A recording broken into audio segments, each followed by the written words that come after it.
We learned in the last video that the wave of price increases swept across Europe and finally reached the Ottoman Empire in the 16th century.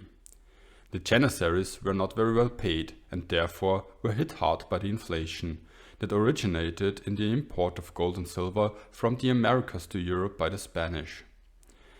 When the Janissaries have problems keeping up the standard of living, why not just increase their pay? In the end, the pockets of the Sultan were deep. But where did the Sultan get his money from? In this video, we will get some answers. Let's start by revisiting the changes that occurred in the armed forces over the lifetime of the Ottoman Empire until the 16th century. We'll focus especially on the Janissaries. In the first 200 years of their existence, the number of Janissaries grew in two waves. The first wave was around 1475, when the Janissaries were transformed from a bodyguard numbering around 2,000 soldiers to an infantry force that was the core of every battle formation. There they had the task to provide firepower. Garrison duty became more common too. Both points required masses of Janissaries and therefore their numbers tripled. The second wave of expansion came in the second half of the 16th century. One reason was that succession struggles required showing favors to troops, and at least partly this was achieved by accepting loyal soldiers into the corps. The corps, which had picked the right side, was rewarded by allowing the soldiers to marry and let the sons join the corps.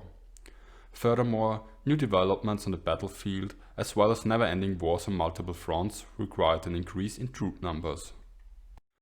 Both waves coincided with changes in recruitment. In the first wave, devshirme replaced penshik, and in the second wave the ranks were opened to nearly everyone. When the last wave happened towards the end of the 16th century, the Ottoman Empire was in trouble. Even if the problems were not economical in its roots, at least they showed themselves in this aspect. When we look at the history of the Ottoman Empire, until Sultan Süleyman the Magnificent, ignoring some setbacks, it was a story of territorial expansion. But the occupation of large parts of the former Hungarian kingdom was the last big success of the Ottomans for quite a while. Suddenly, the expansion was halted. Over the centuries, the empire had blown up like a balloon. Now it was close to explosion. An economic perspective underlines that. Until the second half of the 16th century, state finances were relatively strong, thanks to the additional revenues obtained through the rapid territorial expansion of the empire, and the state did not feel the need to increase the revenues collected at the center. But where revenues are, there are expenditures too. On the one hand, there were the household troops. They were composed of the Janissaries, the household cavalry, artillery and armorers and cart drivers, responsible for logistics. Of course, the Janissaries had the largest numbers. For example, in 1574 there were, without cadets, 13,599 Janissaries, 5,957 cavalrymen, 1,099 artillerymen and 625 armorers and 400 carriage drivers, which puts them together at 1,025.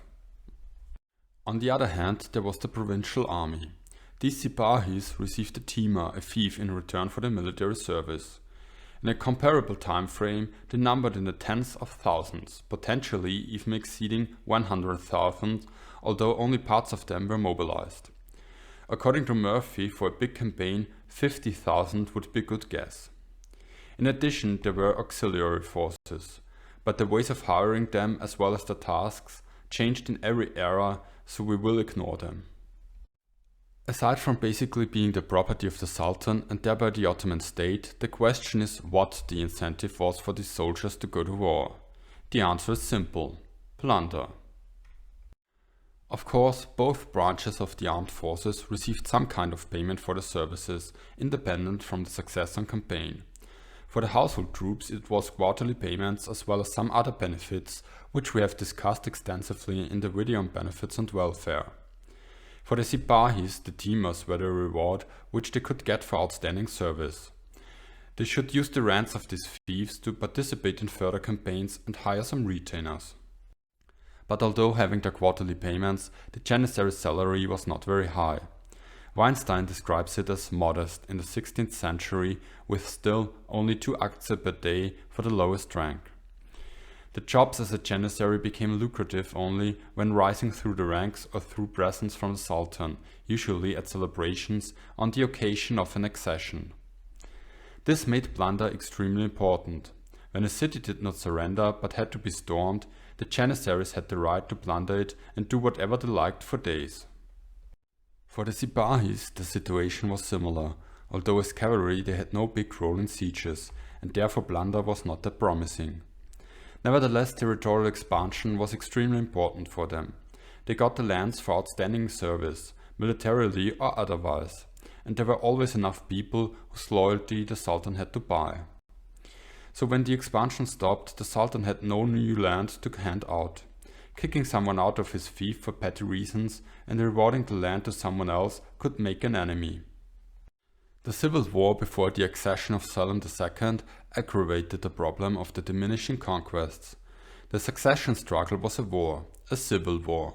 In the context of the Ottoman state, addicted to revenue from raids and conquest, this means expenditure, but no new plunder to distribute. And even the conquests of Suleiman were not as promising as the earlier ones. And what is worse, Ottoman conquests had passed the optimum territorial limit. They ceased to be of benefit to the finances of the state, while the defense of the conquered lands created enormous expense. This was the case, for example, in the conquered Austrian and Hungarian territories, as well as those annexed from Iran at the end of the 16th century. These provinces, after exhausting their own revenues, demanded from the central government an annual and substantial subsidy, always composed of gold or silver of good finesse. Border provinces always had to be subsidized. From the inner regions and at the Hungarian border, the Ottomans met stiff resistance by Habsburg troops. The same held, to some degree, for the border to Persia, but Hungary always was a special case. Hungary's case was exceptional in that, unlike the Ottomans' eastern policy, to which priority was only sporadically assigned, or its mid-Mediterranean ventures, which claimed priority only during the middle decades of the 17th century, this province retained its status as the jewel in the crown of the Ottomans' European possessions. A very large portion of the ongoing costs of imperial administration in Hungary was subsidized by treasury grants and cash transfers from the surplus revenues of Egypt. So, we just learned 2 things. One is that the armed forces increased dramatically. The other is that the expansion did not generate as much revenue as earlier. Now, the big question is, what did this mean for the Sultan's budget? Because of the high demand for musket-bearing infantry, the Janissaries gradually replaced the feudal cavalry. But in contrast to the Sipahis, the Janissaries received payment. This could pose a problem. Murphy provides numbers on the proportion of the Janissaries in relation to the whole staff receiving salaries from the treasury in the 16th and 17th century. I think this graph speaks volumes.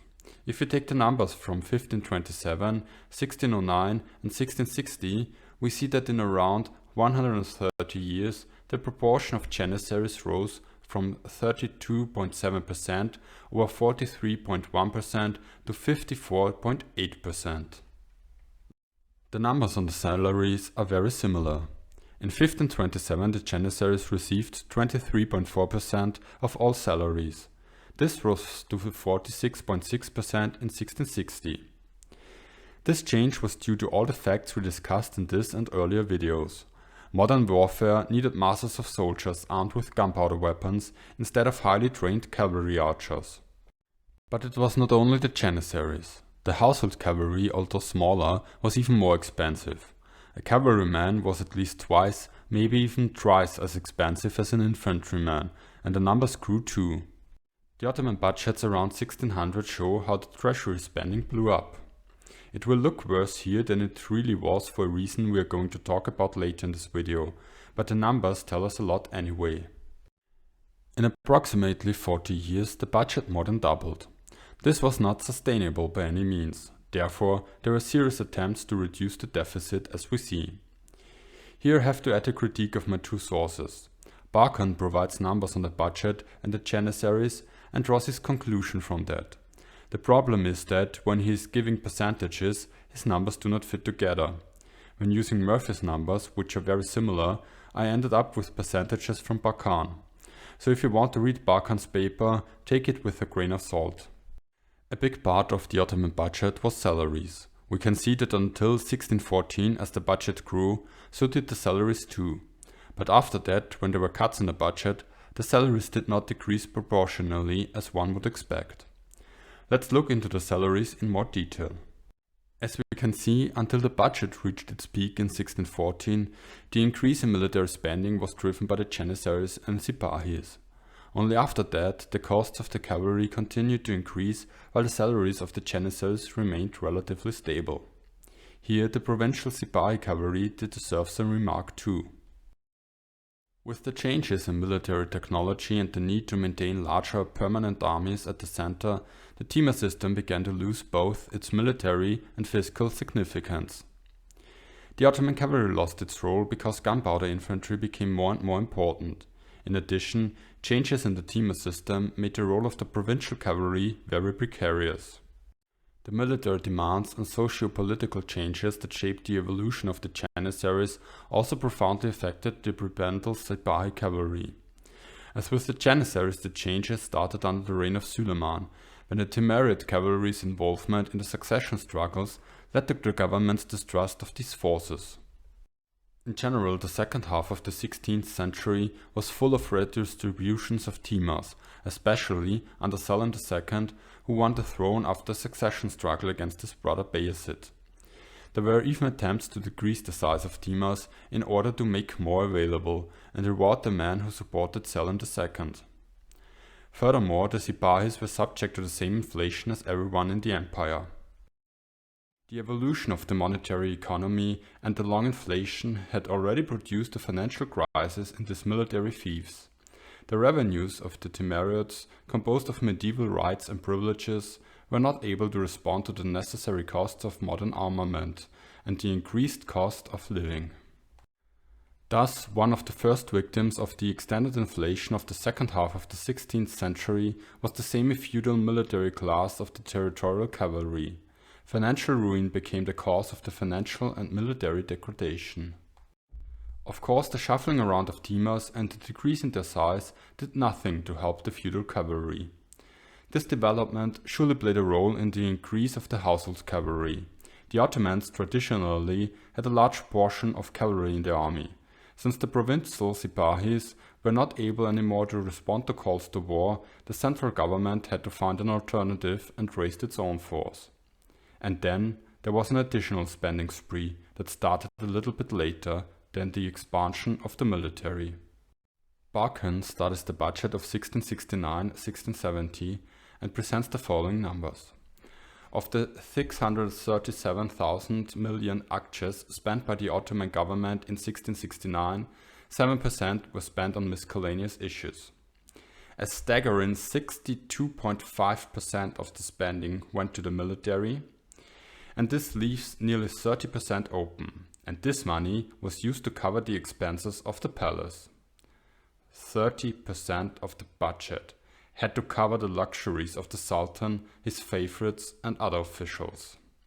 Hey, big spender. One good answer to resolve such financial problems would be trade, and here the Ottomans had conquered an enormous privilege.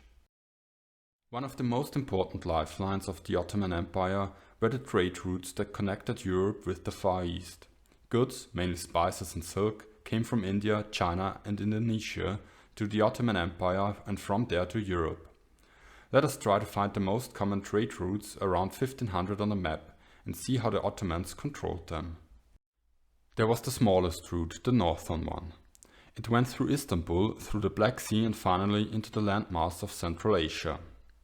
An Ottoman vassal state, the Crimean Tatars, held this territory since an Ottoman armada helped them capturing Genoese and Venetian possessions in 1475.